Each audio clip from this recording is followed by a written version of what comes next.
Chihuahua mix Pacco and lab mix Jackson take turns marking all over the house. We don't want the baby stepping in urine. When people walk in here, it's honestly like walking into a barn. While Dash heads off with his nanny for a nap, Victoria meets the rest of the pack. This one over here, Jackson's the oldest. We've had him since he was 8 months old.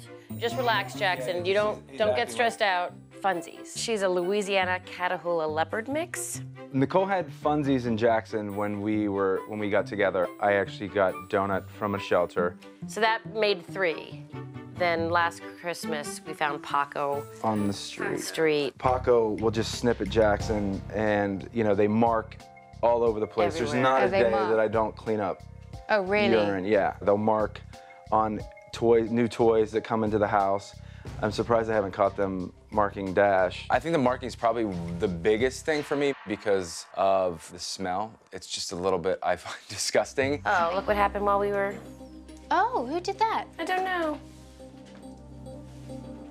Who did that? Wow. Well, it couldn't have been Pacco, so it must... It's just frustrating.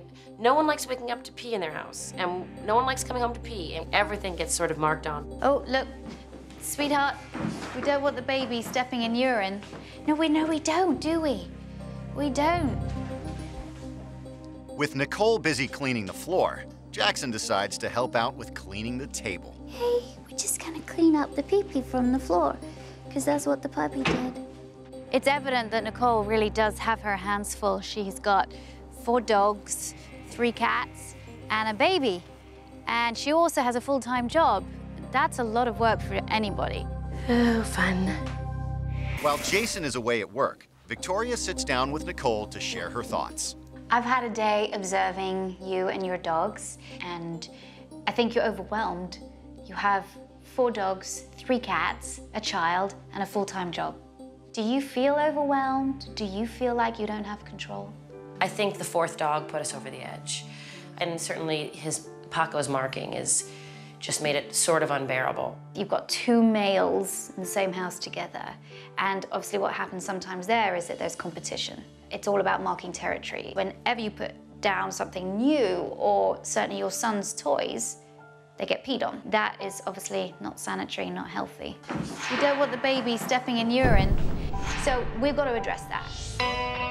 It's the first day of training, and Victoria wants to start with Nicole and Jason's biggest problem. Nicole has a problem with Jackson and Pacco scent marking. And now there's Dash, the baby.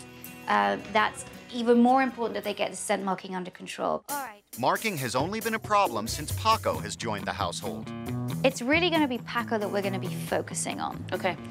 Because I think if Pacco stopped, Jackson wouldn't do it. Okay. Most important is to take both dogs out several times a day to encourage them to mark outside. You really don't have to go for long. It's 5 minutes. Just get that desire out. Oh. Then, back at the house, Victoria wants to focus on discouraging Pacco from marking inside. I want to see what he does when I put something new on the ground. Dogs scent mark to say this particular object or this place, this territory is mine. When new items come into the house, it's something new that has to be marked, has to be owned. Victoria lays out 3 new items, then heads upstairs to watch with the help of a hidden camera. I was watching and waiting for him to lift his leg. As soon as Pacco lifted his leg, I came down the stairs, gave him a vocal correction, very shocked to see me. My desire was not to make the dog fearful, my desire was just to startle him. I was a little surprised that he did it right away. I underestimated his marking abilities.